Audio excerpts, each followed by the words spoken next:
എന്റെ കണ്ണീരിന്, എന്റെ മക്കളിന്, എന്റെ കണ്ണീരിന് വില പറയേണ്ടി വരും. എന്റെ മക്കളിന് എന്നെ ദ്രോഹിക്കുകയാണ്. തലക്കാടിന്റെ അടിയിൽ കൊടുന്ന് വെച്ചിരിക്കുകയാണ്. മടാള് കൊടുന്ന് വെച്ചിട്ട് എന്റെ മക്കളിന് വെട്ടാൻ നിൽക്കണം. ഇതൊക്കെ ഞാൻ ഫോണിൽ എന്റെ ഫോണില് വീഡിയോ എടുത്തില്ലെങ്കിൽ ഇതൊക്കെ നിങ്ങൾ ആരെങ്കിലും അറിയോ?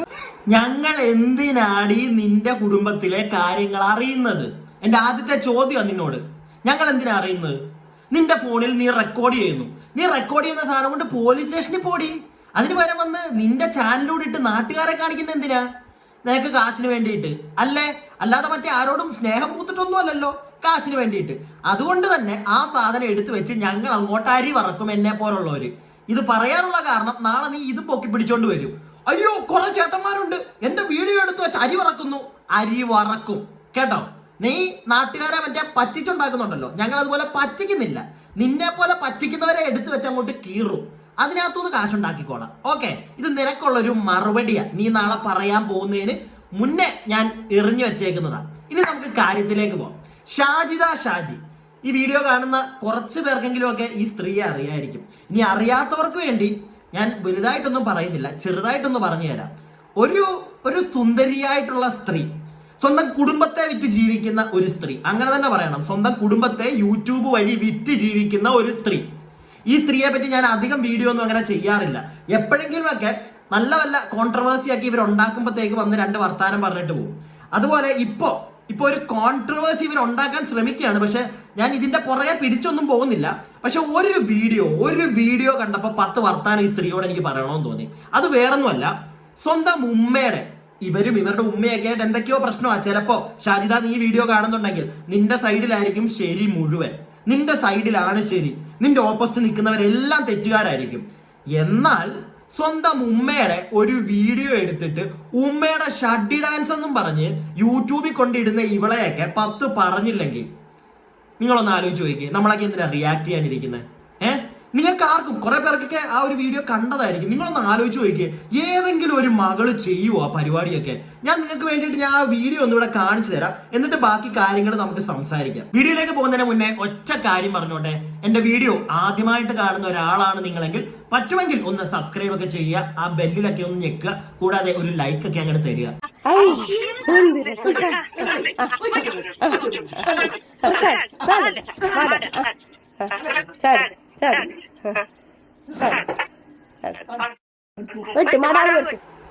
സ്വന്തം ഉമ്മയുടെ ഈ ഒരു വീഡിയോ എടുത്തിട്ടാണ് ഷഡ്ഡി ഡാൻസ് എന്നും പറഞ്ഞ് ഈ സുന്ദരിയായിട്ടുള്ള മകൾ പോസ്റ്റ് ചെയ്തിരിക്കുന്നത്.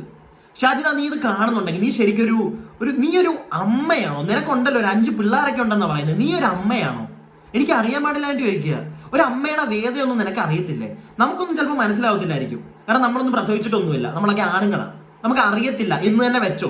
എനിക്കൊക്കെ അറിയാം, എങ്കിലും ഞാൻ പറഞ്ഞതാ. പക്ഷെ നീ 5 എണ്ണത്തിന് നീ ജന്മം കൊടുത്തതല്ലേ?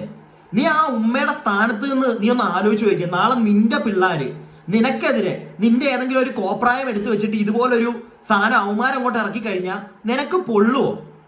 നിന്റെ സൈഡിലാണ് അപ്പോഴും ശരി മൊത്തം, നിന്റെ മക്കളേലാണ് തെറ്റ്, അങ്ങനെ വിചാരിച്ചോ? എന്നിട്ടും ഇങ്ങനെ ഒരു സാധനം ചെയ്യുമ്പോൾ നിനക്ക് പൊള്ളുവോ? ഷാജിദ, നീ ഈ കാണിക്കുന്ന ഒന്നും ഉണ്ടല്ലോ ഒരു രീതിയിലും ന്യായീകരിക്കാൻ പറ്റുന്നില്ല. നീ പിന്നെ ബാക്കിയൊക്കെ നീ കാണിച്ചോ, നിന്റെ വീട്ടിലെ കാര്യങ്ങളും എല്ലാം നീ വന്നങ്ങോട്ട് നാട്ടുകാരുടെ ഫ്രണ്ടിൽ ഛർദ്ദിച്ചോ നീ. പക്ഷെ ഇതൊക്കെ ഒരു കാരണവശാലും സഹിച്ച് മിണ്ടാതെ അല്ലെങ്കിൽ കണ്ട് മിണ്ടാതിരിക്കാൻ പറ്റത്തില്ല. അതുകൊണ്ടാണ് ഞാൻ 2 വർത്താനം പറയാമെന്ന് വിചാരിച്ചത് നിന്നോടൊക്കെ. ഇല്ലെങ്കിൽ നിന്നോടൊന്നും സംസാരിക്കാൻ താല്പര്യമില്ല, പ്രത്യേകിച്ച് നിന്നെ പോലെ ഒരു വൃത്തികെട്ട ഒരു ജന്തുവിനോട്. എനിക്ക് അങ്ങനെയാ പറയേണ്ടത്. കാരണം നിങ്ങളൊന്ന് ആലോചിച്ച് നോക്കി, ഏതെങ്കിലും ഒരു മകൾ ചെയ്യുമോ ഇങ്ങനെ? കർമ്മ എന്ന് പറയുന്നത് നിനക്കത് എന്താണെന്നൊന്നും അറിയത്തില്ലായിരിക്കും ഷാജിദ. നീ ഇവിടെ വീഡിയോ കാണുന്നുണ്ടെങ്കിൽ നിനക്കറിയില്ലായിരിക്കും, പക്ഷേ ഈ വീഡിയോ കാണുന്ന കുറച്ചു പേരെങ്കിലും അറിയായിരിക്കും. അങ്ങനെ ഒരു സാധനമൊക്കെ ഉണ്ട്, എന്നെങ്കിലും നിനക്ക് തിരിച്ചു കിട്ടും. ഇതൊക്കെ ഈ ലോകത്ത് തന്നെ വെച്ച് നീ മറ്റേ സ്വർഗത്തിലോട്ടോ നരകത്തിലോട്ടോ പോയി അവിടെ നിന്നും അല്ല നീ അനുഭവിക്കാൻ പോകുന്നത്. നീ ഇവിടെ തന്നെ നീ കാണിച്ചതിനൊക്കെ അനുഭവിച്ചിട്ടേ പോകത്തുള്ളൂ, വേറെ എങ്ങോട്ടാണെങ്കിലും. മനസ്സിലായില്ലേ? പിന്നെ 5 പിള്ളേരൊക്കെ ഇല്ലേ നിനക്ക്? എന്റെ പൊന്നു കുഞ്ഞ്, എങ്ങനെ നിനക്ക് പറ്റി ഇങ്ങനെയൊക്കെ? സ്വന്തം തള്ളയെ പറ്റി അവരിനി എന്തും ആയിക്കോട്ടെ നിനക്ക് എങ്ങനെ? പക്ഷെ ആ ഒരു ഉമ്മ പറയുന്ന കാര്യങ്ങളൊക്കെ കേട്ട് കഴിഞ്ഞാൽ നിങ്ങൾ ഞെട്ടും. കുറച്ചധികം കാര്യങ്ങളുണ്ട്. അതിന് മുമ്പായിട്ട് ഞാൻ വേറൊരു കാര്യം കൂടെ പറയാം. കുറച്ച് മണിക്കൂറുകൾക്ക് മുമ്പ് ഞാൻ ഈ വീഡിയോ എടുക്കുന്ന രാത്രി ഞായറാഴ്ച 7 മണിക്കാണ്. ഈ വീഡിയോ എടുക്കുന്നതിന് കുറച്ച് മണിക്കൂറുകൾക്ക് മുമ്പ് ഷാജിദ ഒരു വീഡിയോ ഇട്ടിട്ടുണ്ട്. അതിന്റെ ഒരു കുറച്ച് തുള്ളി പോർഷനാണ് ഞാൻ തുടക്കത്തിൽ കാണിച്ചത്. ബാക്കി ഞാൻ നിങ്ങൾക്ക് കാണിച്ചു തരാം, അതൊന്നും നിങ്ങൾ കാണണം. അതിന് മുമ്പായിട്ട് ഷാജിദ മോളുടെ ഉമ്മ പറയുന്ന കുറച്ച് കാര്യങ്ങളുണ്ട്. ഇവരുടെ വീട്ടിലെ കുറച്ച് പ്രശ്നങ്ങളാണ്, അതിനകത്ത് ഈ ഉമ്മ പറയുന്ന കുറച്ച് കാര്യങ്ങളുണ്ട്. ഷാജിദ വളരെ മോശമായിട്ടാണ് അവരുടെ ഉമ്മയെ പറ്റിയൊക്കെ സംസാരിക്കുന്നത്. ഞാൻ അതിലേക്കൊന്നും പോകുന്നില്ല. അവരുടെ ചാനൽ അറിയണമെന്ന് ആഗ്രഹിക്കുന്നവർ അവരുടെ ചാനലിൽ പോയി കാണണമെങ്കിൽ കാണാം. ഞാൻ ഒരിക്കലും റെഫർ ചെയ്യത്തില്ല കേട്ടോ ഇവരുടെയൊക്കെ പോയി നിങ്ങൾ കാണണമെന്ന്. അയ്യോ കഷ്ടമാണ്. എന്തായാലും കുറച്ച് പോർഷൻ ഞാനൊന്ന് കേൾപ്പിക്കാം. ഇത്ര നിങ്ങൾ കണ്ടിരുന്നാൽ മതി, അല്ലെങ്കിൽ കേട്ടിരുന്നാൽ മതി. പിന്നെ വേറുള്ള പരിപാടികളും ചെയ്ത് എന്തെല്ലാം ഞാൻ ചെയ്ത ഉള്ള ഞാൻ നോക്കിയിട്ട് ഇപ്പൊ ലാസ്റ്റ് ഞാൻ അതിന്റെ ഉള്ളിൽ കയറി എന്നെ പെട്രോൾ വെച്ച് കത്തിക്കും അത്ര. എന്ത് പറഞ്ഞിട്ടാ കുട്ടിയെ ഞാൻ അതിന്റെ ഉള്ളിൽ കയറി കിടക്കുക. ഞാൻ ഇത്ര കാലം ഞാൻ തെണ്ടിച്ച് ഞാൻ 18 വയസ്സ് തുടങ്ങിയ പണിയെടുക്കലാണ്. അന്ന് കാലത്ത് ഞാൻ എന്റെ വാപ്പാനെയും ഉമ്മാനെയും അനിയന്മാരെയും നോക്കാൻ വേണ്ടി അന്ന് പണിയെടുത്തു. പിന്നെ ഞാൻ കല്യാണം കഴിഞ്ഞ് 2-3 മക്കളായി അതുകളുടെ തെടിച്ച് നോക്കാൻ വേണ്ടി വീണ്ടും ഞാൻ പണിയെടുത്തു. എനിക്ക് 60 വയസ്സാവാനായി. ഇപ്പോഴും ഞാൻ പണിയെടുത്തിട്ടാണ് ഞാൻ ജീവിക്കുന്നത്. ഇവൾക്ക് കണ്ടമാനം പാടുണ്ട്, ഇവൾക്ക് കണ്ടമാനം പാടാൻ കിട്ടുന്നുണ്ട്. ഇപ്പൊ അവള് ഉത്തരം എന്താ പറയുന്ന അറിയോ? ഇപ്പൊ ഞാൻ കേസ് കൊടുത്തിട്ടുണ്ട്, ഇങ്ങനെയൊക്കെ ചെയ്തു കണ്ട് ഞാൻ കേസ് കൊടുത്തിട്ടുണ്ട്. കേസ് കൊടുത്തിട്ട് ഇവിടെ കേസ് വിളിച്ചിട്ട് പോയിട്ടില്ല, അങ്ങോട്ട് വിളിച്ചിട്ട് പോയിട്ടില്ല. ഇനിയിപ്പോ എന്തായാലും ഞാൻ പാലക്കാട് പോയി കൊടുക്കാ പറഞ്ഞിട്ടാണ്. ഇവിടെ പോയിട്ടില്ല. ഇനി പാലക്കാട് ഞാൻ കൊടുക്കാന്നുള്ള ഉദ്ദേശമാണ്. പാലക്കാട് കൊടുത്ത് നമുക്ക് ഇതിനൊരു വഴി വേണം, നമുക്ക് ജീവിക്കണ്ടേ. എന്ന് നമുക്ക് ഇപ്പൊ ഇങ്ങനെ ആരുടെങ്കിലും ഉമ്മർത്ത് ജീവിക്കാൻ പറ്റില്ലല്ലോ. ഇത് എന്റെ അനിയത്തി തന്നെയാണ്. എന്റെ അനിയത്തിയെ സൗകര്യം ഇല്ലാണ്ട് ഇരിക്കുന്ന കുട്ടിയാണ്. അവൾക്ക് 2 ആൺകുട്ടികളുണ്ട്, അവളുടെ മാപ്പിള ഉണ്ട്, അവളുണ്ട്. അതിന്റെ ഇടയിൽ ഞാനിപ്പോ വന്ന് ഇരിക്കുന്നത് ശരിയില്ലല്ലോ. എത്രയായാലും നമ്മുടെ വീട് തന്നെയല്ലേ. ഇത്ര കാലം ഞാൻ 10-35 കൊല്ലായി കുട്ടി ആ വീട്ടിന്റെ ഉള്ളിൽ കയറിയിട്ട് ഇന്ന് വരെ ഞാൻ ഒരാളോട് ഒരു തെറ്റ് ഞാൻ ചെയ്തിട്ടുമില്ല, പറഞ്ഞിട്ടില്ല, കാട്ടിയിട്ടുമില്ല. ഇവൾക്ക് ഇപ്പൊ ആ വീട് കിട്ടണം. ഇപ്പൊ എന്താ ലാസ്റ്റ് ഇതെന്താ ഇപ്പൊ അവള് പറയുന്നതെന്നറിയാം? അവൾക്ക് 2 ലക്ഷം ഞാൻ കൊടുക്കാണ്ടത്ര. ആ 2 ലക്ഷം പോയിട്ട് ഒരു 2 പൈസ ഞാൻ അവൾക്ക് കൊടുക്കാനില്ല.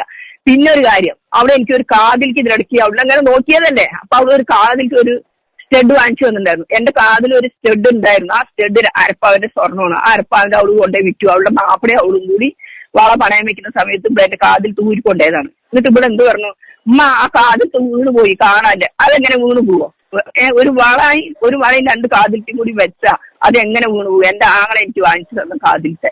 അന്ന് തൊട്ട് ഞാൻ ഇന്ന് വരെയും കാതിലിട്ടിട്ടില്ല, ഊര് അന്വേഷിച്ച് ഇട്ടിട്ടില്ല. അങ്ങനെ അവർക്ക് പണയം വെക്കാൻ കൊടുത്താൽ. ഇപ്പൊ ഇവിടെ എന്താ പറയുന്നത്? ഞാൻ കാതിലേക്ക് വാങ്ങിക്കൊടുത്തിട്ടുണ്ട്, കയ്യിലേക്ക് മോതിരം വാങ്ങിക്കൊടുത്തു. ശരി, ഞാൻ സമ്മതിച്ചു. പക്ഷെ എന്റെ അരപ്പവനിക്ക് തന്നു. ഇത്രയും മതി, കൂടുതൽ ഞാൻ നിങ്ങളെ വെറുപ്പിക്കുന്നില്ല. കാരണം നിങ്ങൾക്ക് തന്നെ മടുക്കും. ചില ആളുകളൊക്കെ ഇത് കേട്ടതുമായിരിക്കും. ഞാനിത് ജസ്റ്റ് ഒന്ന് കേൾപ്പിക്കാൻ കാരണം, ഷാജിദ കഴിഞ്ഞ ദിവസങ്ങളിൽ പറയുന്നുണ്ടായിരുന്നു ഇവർക്ക് എന്താ കുറെ മക്കളൊക്കെ ഉണ്ട്. അതിനകത്ത് ഒരാളാണ് ഈ ഷാജിദ, 3-ാമത്തെ 4-ാമത്തെയും കണ്ട്. അപ്പൊ ഉമ്മാക്ക് ബാക്കി എല്ലാവരെയും സ്നേഹം, ഇവളോട് മാത്രം സ്നേഹമില്ല. ഷാജിദ, എനിക്ക് ഒറ്റ കാര്യം നിന്നോട് ചോദിക്കാവുള്ളൂ. നിന്റെ ഓപ്പോസിറ്റ് നിൽക്കുന്ന എല്ലാവരും കൊള്ളാത്തവരും, നീ മാത്രം നല്ലത് എന്നാണോ നിന്റെ ഉള്ളിലെ ഒരു ചിന്താഗതി? അല്ലെങ്കിൽ അതെങ്ങനെ ശരിയാകും ഷാജിദ? മോള് പറ, എങ്ങനെ അത് ശരിയാകും? മോള് മാത്രം എല്ലാം കൊണ്ടും ചുന്ദരി, ബാക്കി വരുന്നവരെല്ലാം മോശക്കാരല്ലേ? കൊള്ളാം, നല്ല ചിന്താഗതിയാണ് മോളെ നിന്റെ. പക്ഷെ ഈ ചിന്താഗതി കൊണ്ട് നീ അധികം നാള് നല്ല രീതിയിൽ മുന്നോട്ട് പോകുന്ന എനിക്ക് തോന്നുന്നില്ല. ഇനി അഥവാ നീ മുന്നോട്ട് പോയാൽ തന്നെ നല്ല രീതിയിൽ ഇങ്ങനെ കോൺട്രവേഴ്സികളും നാട്ടുകാരെയും കുടുംബക്കാരെയും ഒക്കെ തെറി പറഞ്ഞ് നിനക്ക് മുന്നോട്ട് പോകാം, ജീവിക്കും. നമ്മളെ പോലുള്ള ആൾക്കാരെ ഇടയ്ക്കിടയ്ക്ക് കണ്ടന്റുകാരെയൊക്കെ എടുത്ത് ദാരിദ്ര്യമൊക്കെ വരുമ്പോൾ നിന്നെ എടുത്തങ്ങ് തട്ടുമ്പോഴത്തേക്ക് നിനക്ക് കുറച്ചും കൂടെ റീച്ച് കിട്ടും, കാശ് കിട്ടും, മുന്നോട്ട് പോകാം. പക്ഷെ ആ കാശുണ്ടല്ലോ, പ്രത്യേകിച്ച് സ്വന്തം ഉമ്മയൊക്കെ ഇങ്ങനെ വെച്ച് കളിക്കുന്ന നിനക്ക് കിട്ടുന്ന കാശ് അത് ഉതകത്തില്ല മോളെ. അത് വേറെ പല രീതിയിൽ കൂടെ തന്നെ നിനക്ക് പോകും. അത് ഉറപ്പുള്ള കേസാ. ഒന്നുകിൽ കേസ് നടത്തി നിന്റെ പൈസ മൊത്തം പോകും. അതായിരിക്കും സംഭവിക്കാൻ പോകുന്നത്. കാരണം ഇനിയിപ്പോ യൂട്യൂബേഴ്സിനെതിരെ നീ ഇറങ്ങുമല്ലോ കേസ് കൊടുക്കാനായിട്ട്. ഇതെല്ലാം നിനക്ക് കിട്ടുന്ന കാശ് മൊത്തം അങ്ങനെ പോകത്തേ ഉള്ളൂ, അല്ലാതെ ഉതകത്തില്ല നിനക്ക്. കാരണം അതുപോലുള്ള പരിപാടിയാണ് നീ ചെയ്യുന്നത്. ഇവിടെ വേറെയും പല ഈ ലൈഫ് സ്റ്റൈൽ എന്ന് പറയാൻ പറ്റത്തില്ല. ചില ഈ ഫാമിലി വ്ളോഗേഴ്സ് ഒക്കെ ഉണ്ട്, കുടുംബത്തിനിടയ്ക്ക് അങ്ങോട്ടും ഇങ്ങോട്ടും അടിയും അതിനൊന്നും കുറെ കാശുണ്ടാക്കലും ഈ പരിപാടിയൊക്കെ ഉണ്ട്, നടക്കുന്നതാ ഇവിടെ. ഇനി നടന്നുകൊണ്ടേയിരിക്കും. പക്ഷെ ഇതൊക്കെ കുറച്ച് ഓവറല്ലേ മോളെ? സ്വന്തം ഉമ്മയുടെ ചട്ടി ഡാൻസ് എന്നൊക്കെ പറഞ്ഞെടുത്ത് ഇടാനൊക്കെ ആയിട്ട് ഒരു എന്താ മോനായിരുന്നു ആ സ്ത്രീക്ക് എങ്കിൽ അവനിത് ചെയ്താൽ പിന്നെ അവന് ഭ്രാന്താന്ന് പറയായിരുന്നു. നിനക്ക് ഇത് എന്തിന്റെ കടിയാണെന്ന് എനിക്ക് മനസ്സിലാവാത്തത്. ഇനിയും വേറൊരു വീഡിയോ ഉണ്ട്. ഞാൻ ഈ വീഡിയോയുടെ തുടക്കത്തിൽ കാണിച്ചൊരു സാധനം ഉണ്ട്, അത് ഞാൻ നിങ്ങൾക്ക് കാണിച്ചു തരാം. അത് കോമഡി, അതെനിക്ക് കുറച്ച് ഡീറ്റെയിൽ ആയിട്ട് പറയാനുണ്ട്. അത് ഈ ഒരു വീഡിയോയുടെ അവസാനത്തേക്കേ ഞാൻ കാണിക്കുന്നുള്ളൂ. ഇനി വേറൊരു വീഡിയോ ഉണ്ട്. ഇവരുടെ എവിടെ പോവാ ഫുൾ ട്രാവലിങ്ങിലാ, അതായത് ഒരു ഓട്ടോയിൽ ഇരുന്ന് സംസാരിക്കുന്നതാ ലൈവിലെങ്ങാണ്ട്. അപ്പോ എന്റെ സംശയം മൊത്തം ആ ഓട്ടോക്കാരൻ ചേട്ടൻ, എന്റെ പൊന്നി ചേട്ടനെ വീഡിയോ കാണുന്നുണ്ടെങ്കിൽ ചേട്ടനെ നമിച്ചു. ഇവളെയും കൊണ്ടൊക്കെ ഓട്ടോയിൽ പോകുന്ന ആൾക്കാരെ സമ്മതിക്കണം. ഇവളുടെ കൊണ മൊത്തം കേട്ടോണ്ടിരിക്കണ്ടേ? നിങ്ങളൊന്ന് കേട്ടെ, കുറച്ച് ഞാനൊന്ന് കേൾപ്പിക്കാം. വന്ന് ഇങ്ങനെ വായി തോരാണ്ട് സംസാരിച്ച് പൈസ ഉണ്ടാക്കണമെങ്കിൽ അത് ഒരു വയറല്ലടാ, 6-7 വയറ് 2 വർഷം പോറ്റിടാ. ആ 7ാമത്തെ വയറാണ് ഇപ്പൊ എന്നെ തള്ളി പറഞ്ഞുകൊണ്ട് പറഞ്ഞത്. ഇനിയിപ്പൊ 6 വയറ്, ഒന്ന് എന്നെ ചേർത്തിട്ടാണ് 5 വേറെ വയറ്, അങ്ങനെ 6 വയറ് പോറ്റുന്ന ഒരു സ്ത്രീയാടാണ് ഞാനേ. അപ്പൊ എനിക്ക് ദണ്ണുണ്ടാവും മോനെ. എന്താ ചെയ്യാ? പിന്നെ വട്ട് എനിക്കാണോ നിങ്ങൾക്കാണോ അതോ ഈ പറയുന്നവളുമാർക്കാണോന്ന് തെളിവുകള് നമ്മളുടെ അടുത്ത് ഉണ്ടല്ലോ അല്ലെ? എന്റെ പൊന്നുമോളെ, ഞങ്ങൾക്ക് എല്ലാവർക്കും വട്ട്. നിന്റെ ഉമ്മയ്ക്ക് വട്ട്, ഞങ്ങൾക്ക് ഈ വീഡിയോ കാണുന്ന, ഈ വീഡിയോ റിയാക്ട് ചെയ്യുന്ന എനിക്ക് വട്ട്, ഈ വീഡിയോ കണ്ടോണ്ടിരിക്കുന്നവർക്ക് വട്ട്, നിന്റെ സബ്സ്ക്രൈബേഴ്സിന് വട്ട്, എല്ലാവർക്കും വട്ട്. നീ മാത്രം ബുദ്ധിമതി, നിന്റെ മാത്രം ഫോൺ ഉണ്ടാക്കി റെക്കോർഡിങ്. സൂപ്പറാ. ഇതാണ് നിന്റെ ഈ ചിന്താഗതിയാണ് മോളെ നിന്റെ മുന്നോട്ടുള്ള ജീവിതത്തിലേക്ക് നിന്നെ നയിക്കാൻ പോകുന്ന ഒരു ശുഭസിംഗട ഫുംബട. കേട്ടോ, നീ ഇങ്ങനെ തന്നെ ജീവിക്കണം. സൂപ്പറായിരിക്കും നിന്റെ ജീവിതം എന്ന് പറയുന്നത്. ബാക്കി നിങ്ങളൊന്ന് കണ്ടേ. ഈ പറയുന്ന ആൾക്കാർക്കൊന്നും വട്ടുണ്ടല്ലോ അല്ലേ? ഈ കുട്ടികൾക്കൊന്നും. എനിക്ക് വട്ടാണ്, എനിക്ക് ഇക്ക മരിച്ച മുതൽക്ക് വട്ടാണ്. അത് എന്താ പറയാൻ പറ്റില്ല, ഭ്രാന്തായതാണ്. അതും എന്റെ ഉപ്പാനെ ഭ്രാന്തനാക്കിയ പോലെ എന്നെ ഭ്രാന്തിയാക്കാൻ നോക്കിക്കൊണ്ടിരിക്കുകയാണ്. പക്ഷെ അത് നടക്കണില്ല.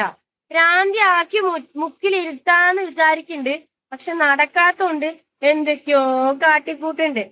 ഒന്നിലും എടീ ഷെരീഫ, വിജയം കാണില്ലടി ഷെരീഫ. കാരണം നീ കണ്ട ജോത്സ്യം മതി. എനിക്ക് കൂടുതലൊന്നും കേൾപ്പിക്കാൻ വയ്യ. സ്വന്തം ഉമ്മയെ പറ്റിയൊക്കെയാണ് ഈ പറയുന്നത്. ഈ ഒരു സ്ത്രീ, നിങ്ങളൊന്ന് ആലോചിച്ചോണം. എന്റെ പൊന്ന് മോളെ ഷജിത, നീ ആ കൊച്ചുങ്ങളെ അതിന്റെ ഇടയ്ക്ക് പിടിച്ചിടാതെ അവരിത് കണ്ട് വളരുക. നീ ആലോചിച്ചോ, നിനക്ക് ഇതിന്റെ അപ്പുറം കിട്ടും. അത് നീ ആലോചിച്ചോ. നിന്റെ മക്കളെ നീ ഇങ്ങനെ വലിച്ചിടരുത് ഇതിനകത്തൊന്നും. അപേക്ഷയാണത്. കൊച്ചു പിള്ളേരല്ലേ അത്, അതുങ്ങളെ പിടിച്ചതിനകത്ത് ഇടാതെ നീ എന്താന്ന് വെച്ചാൽ കിടന്ന് കാണിക്ക്. നിന്റെ കാട്ടായം കാണുമ്പോൾ നിന്നെ ആരും വട്ടി അല്ലെങ്കിൽ നിനക്ക് വട്ടുണ്ടെന്നൊന്നും ആരും പറയേണ്ട കാര്യമില്ല. നിന്റെ സ്വഭാവം, നിന്റെ ഈ പരിപാടി കാണുമ്പം ഏതൊരാൾക്കും നിനക്ക് ഇച്ചിരി പിരി ഇളകിയതാണെന്ന് തോന്നും. ഉറപ്പല്ലേ? നിങ്ങൾ ഈ വീഡിയോ കണ്ടോണ്ടിരിക്കുന്നത് നിങ്ങളൊന്ന് പറ, ഇതിന് എവിടെ ഇത്തിരി ലൂസായിട്ട് നിങ്ങൾക്ക് തോന്നുന്നില്ല? അല്ലെങ്കിൽ ആരെങ്കിലും ചെയ്യുമോ ഈ പരിപാടിയൊക്കെ? ഇവള് പറയുന്നു ഇവള് 7 വയറ് പോറ്റിയതാണ്, സ്വന്തം ഉമ്മ തിന്നാൻ കൊടുത്തതിന്, അതൊക്കെ പറഞ്ഞു. ഓക്കെ, നീ പറ. പക്ഷെ ഞാൻ കൂടുതലൊന്നും പറയുന്നില്ല. ഇനി അവസാനമായി ഞാനൊരു ക്ലിപ്പ് നിങ്ങൾക്ക് കാണിച്ചു തരാം. കുറച്ച് മുമ്പ്, ഏകദേശം 5 മണിക്കൂർ മുമ്പ് ഇവളിട്ടൊരു വീഡിയോ ആണ് ഇത്. ഇത് ലൈക്ക് ഒരുപാട് സമയമുള്ളൊരു വീഡിയോ ആണ്. ഇതിന്റെ തുടക്കത്തിൽ ഇവിടെ കുറെ എന്തൊക്കെയോ കാണിക്കുന്നു. ഇവിടെ കറങ്ങി നടക്കുന്നു. ഇവിടെ കാണിക്കുന്നില്ല, ഈ റോട്ടിൽ കൂടെ പോകുന്നത്, വണ്ടിയായിരിക്കുന്നത്, ഇതെല്ലാം കാണിക്കുന്നു. കുറച്ച് കഴിയുമ്പോൾ ഇവള് കരയുന്നു, കുറച്ച് കഴിയുമ്പോൾ ഇവിടെ ആരോടോ ചൂടാവുന്നു, കുറച്ച് കഴിയുമ്പോൾ കരയുന്നു, കുറച്ച് കഴിയുമ്പോൾ ഇവളുടെ ഉമ്മയോട് എന്തൊക്കെയാണോ ഇവള് കാണിച്ചു കൂട്ടുന്നത്. ഈ ഒരു പോഷൻ മാത്രം നിങ്ങളൊന്ന് കണ്ടേ. എന്റെ കണ്ണീരിന്, എന്റെ മക്കളിന്, എന്റെ കണ്ണീരിന് വില പറയേണ്ടി വരും. എന്റെ മക്കളിന് എന്നെ ദ്രോഹിക്കുകയാണ്. തലക്കാടിന്റെ അടിയിൽ കൊടുന്ന് വെച്ചിരിക്കുകയാണ്. മടാള് കൊടുന്ന് വെച്ചിട്ട് എന്റെ മക്കളിന് വെട്ടാൻ നിൽക്കണം. ഇതൊക്കെ ഞാൻ ഫോണിൽ, എന്റെ ഫോണില് വീഡിയോ എടുത്തില്ലെങ്കിൽ ഇതൊക്കെ നിങ്ങൾ ആരെങ്കിലും അറിയില്ല. എങ്ങനെ ഇതിലെന്തെങ്കിലും ഒരു തീരുമാനം എടുത്തില്ലെങ്കിൽ മകള് 10 മണിക്ക് വിളിച്ചിട്ട് മൂട്ടിയിരിക്കണം. മകൾക്ക് ഇങ്ങോട്ട് വരണം, എന്റെ മക്കളെ ഇവിടെ നാട്ടിൽ വരണം. അതിനുള്ളതാണ് എന്റെ പൊന്നു മക്കളെ ഞാൻ കൊണ്ട്. എനിക്കെന്താ ചെയ്യേണ്ടതെന്ന് അറിയില്ല. എന്റെ നെഞ്ഞ് തടിച്ചിട്ട് എന്റെ നെഞ്ഞ് നോക്ക്, എന്റെ നെഞ്ഞ് വീർത്തിരിക്കണം. നോക്ക്, വരട്ടെ ഇങ്ങോട്ട്, ഞാൻ കേസ് കൊടുക്കും. ഞാൻ ഒരൊറ്റ മിനിറ്റ്. നെഞ്ചത്തടിച്ചിട്ടുണ്ടെങ്കിൽ നെഞ്ച് വീർക്കുക മാത്രമാണോ ചെയ്യുന്നത്? എന്തെങ്കിലും ഒരു കൈയുടെ കൈവച്ച് വല്ലതൊക്കെ അടിച്ചെങ്കിൽ പാടുവല്ലോ ഒക്കെ കാണത്തില്ല. അറ്റ്ലീസ്റ്റ് ചുമന്ന് കിടക്കത്തില്ലേടെ? ചുമന്ന് കിടക്കത്തില്ല. എന്റെ സംശയം ചിലപ്പോൾ വീർത്ത് മാത്രമേ കാണത്തുള്ളേ. പിന്നെ വേറൊരു കാര്യം കൂടെ, എനിക്കിത് കണ്ടിട്ട് സങ്കടം തോന്നും. എന്താണെന്ന് എനിക്കറിയില്ല. എനിക്കിത് സാധാരണ എന്തെങ്കിലും ചെറിയ സാധനങ്ങളൊക്കെ കാണുമ്പോൾ എനിക്ക് നല്ല രീതിയിൽ വിഷമം വരും. പക്ഷെ ഈ സ്ത്രീയുടെ മാത്രം കാണുമ്പോഴത്തേക്ക് എനിക്ക് സങ്കടം വരുന്നില്ല. പിന്നെ ചേച്ചിയുടെ മുഖത്ത് എന്താ ചേച്ചി ഇട്ടിരിക്കുന്നത്? കുട്ടിക്കൂറയാണോ? ബാക്കിയൊന്ന് കണ്ടേ നിങ്ങള്. എന്തായാലും കേസ് കൊടുക്കും. അളക്കോണ്. അത് നമ്മക്ക് മനസ്സിലായി. രഹസ്യം പറയുന്നത് കേട്ടപ്പോ തന്നെ മനസ്സിലായി എന്താന്ന്. വല്ല മകൾക്ക് ഇവിടേക്ക് വരണം. ഇത് ഞാൻ കട്ട് ചെയ്തൊന്നും വെച്ചതല്ലേ. ഇവരുടെ വീഡിയോ പോയി നോക്കാൻ നിങ്ങളോട് പറയത്തില്ല. ഞാൻ ഈ പറയുന്ന സംശയം ഉണ്ടെങ്കിൽ പോയി നോക്കാം. ആ ഒരു കരച്ചിൽ കഴിഞ്ഞ ഉടനെ പിന്നെ ഇവളുടെ ഉമ്മയാന്ന് തോന്നുന്നു അവിടെ ഇരിക്കുന്നത്, അവരോട് സംസാരിക്കുന്ന ഒരു പോർഷനാണ് കാണിക്കുന്നത്. കുറച്ചു നേരം കരയുന്നു, പിന്നെ ചൂടാവുന്നു. ഇങ്ങനത്തെ പരിപാടികളാണ്. ട്വിസ്റ്റാ പെട്ടെന്ന്. എന്താണ് ഷാജിദ ഇത്ത, എന്താ നിങ്ങൾ ഉദ്ദേശിക്കുന്നത്? ഞങ്ങളെല്ലാം പൊട്ടന്മാരായിട്ട് ഇങ്ങനെ താടിക്കും കൈ കൊടുത്ത് ഓ സൂപ്പർ ഇങ്ങനെ പറഞ്ഞോണ്ടിരിക്കണോ? ചാതിദൈത്ത പാവം, ചാതിദൈത്ത പാവം, ചാതിദൈത്ത സൂപ്പർ. എനിക്ക് അറിയാൻ പാടില്ലാണ്ട് ചോദിക്കുക, എന്താ ഉദ്ദേശിക്കുന്നത് നിങ്ങൾ? ആദ്യത്തെ കാര്യം, ആദ്യം എനിക്ക് നിങ്ങളോട് പറയാനുള്ളത്, നിങ്ങളുടെ വീട്ടിൽ എന്തെങ്കിലും പ്രശ്നം ഉണ്ടെങ്കിൽ അത് പോലീസ് സ്റ്റേഷൻ വഴി തീർക്കേണ്ടതാണെങ്കിൽ അങ്ങനെ പോയി തീർക്കുക. മനസ്സിലായില്ലേ? നീതി കിട്ടിയില്ലെങ്കിൽ മാത്രം സോഷ്യൽ മീഡിയയിൽ വന്നിട്ട് സംസാരിക്കുക. ഇതെന്തോ നിങ്ങൾക്ക് മാത്രമാണ് ഇവിടെ ലോകത്ത് നീതി കിട്ടാത്തത്. കുറെ കാലമായല്ലോ ചാനൽ തുടങ്ങിയപ്പോൾ തൊട്ട് നിങ്ങളുടെ ശോചനീയമല്ലേ നിങ്ങൾ ഈ പറഞ്ഞുകൊണ്ടിരിക്കുന്നത്? കുറച്ച് വർഷങ്ങളായി കാണത്തില്ലേ? ഇതിനായിട്ട് ഒരു കാര്യത്തിൽ നിങ്ങൾക്ക് നീതി കിട്ടിയില്ലേ? അല്ല, എനിക്ക് എന്റെ പൊന്ന് താത്ത, സ്വന്തം കുടുംബം വിറ്റ് ജീവിക്കും എന്നൊക്കെ പറയുന്ന ഞാൻ കേട്ടിട്ടുണ്ട്. ഇതാണ് അത്. കഷ്ടം. ആ പിള്ളേരുടെയൊക്കെ അവസ്ഥ. നാളെ ആ പിള്ളേർ സ്കൂളിലൊക്കെ പോകുമ്പോൾ ഞാനത് ആലോചിക്കും. സ്കൂളിൽ പോകുന്ന പിള്ളേരായിരിക്കും, കൂട്ടുകാരൊക്കെ കളിയാക്കത്തില്ല. എന്റെ പൊന്ന് ഷാജിദ, നിങ്ങൾ അത് മാത്രം ചിന്തിക്കുക. ആ പിള്ളേരെയൊക്കെ നാളെ കളിയാക്കും ആൾക്കാർ, പുറത്തേക്ക് ഇറങ്ങാൻ പറ്റാത്ത അവസ്ഥയാവും. ലാസ്റ്റ് അതുങ്ങൾ നിന്റെ വീട്ടിൽ നിന്ന് ഇറക്കി വിടേണ്ട അവസ്ഥ വരും. ലാസ്റ്റ് നീ തന്നെ ചിലപ്പോൾ കിളവിയാവുമ്പോൾ ഈ പിള്ളേർക്കെതിരെ വീഡിയോ എടുത്തേക്ക് നമ്മൾ ചിലപ്പോൾ കണ്ടുവരും. നിങ്ങൾ ഉറപ്പിച്ചു വെച്ചോ, നിങ്ങൾ ഓർത്ത് വെച്ചോ ഞാൻ ഈ പറയുന്നത്. നാളെ ആ പിള്ളേർക്കെതിരെയും ഇവർ വന്നിരുന്ന് വീഡിയോ ഇടും. അപ്പോഴും നമ്മൾ നല്ല ചാജിത പാവം എന്നും പറഞ്ഞുകൊണ്ടിരിക്കും. അല്ലെങ്കിൽ കുറെ എണ്ണം കാണും അങ്ങനെ പറയാനായിട്ട്. നമ്മളെന്തായാലും അത് കിട്ടത്തില്ല. പിന്നെ എപ്പോഴും ഇവരെ അടുത്ത് തലേ വെക്കാനും എനിക്ക് കിട്ടത്തില്ല. ഇവരുടെ ഈ ഇടയ്ക്കൊക്കെ ചെയ്യാം, കണ്ടന്റിന് വേണ്ടി ചെയ്യാം. അല്ലാതെ സ്ഥിരം ഇവരുടെ ഒന്നും പുറകെ പോകാൻ എനിക്ക് വലിയ താല്പര്യമില്ല. എന്തെങ്കിലും വരുവാണെങ്കിൽ ചെയ്യാതെ, അത്രേ ഉള്ളൂ. അപ്പൊ എന്തായാലും വീഡിയോ ഇഷ്ടപ്പെട്ടിട്ടുണ്ടെങ്കിൽ ലൈക്ക് ചെയ്യുക, സബ്സ്ക്രൈബ് ചെയ്യാതെ വീഡിയോ കാണുന്നവർ സബ്സ്ക്രൈബ് ഒക്കെ ചെയ്യുക. അടുത്ത വീഡിയോയ്ക്കായി stay tuned and stay weird.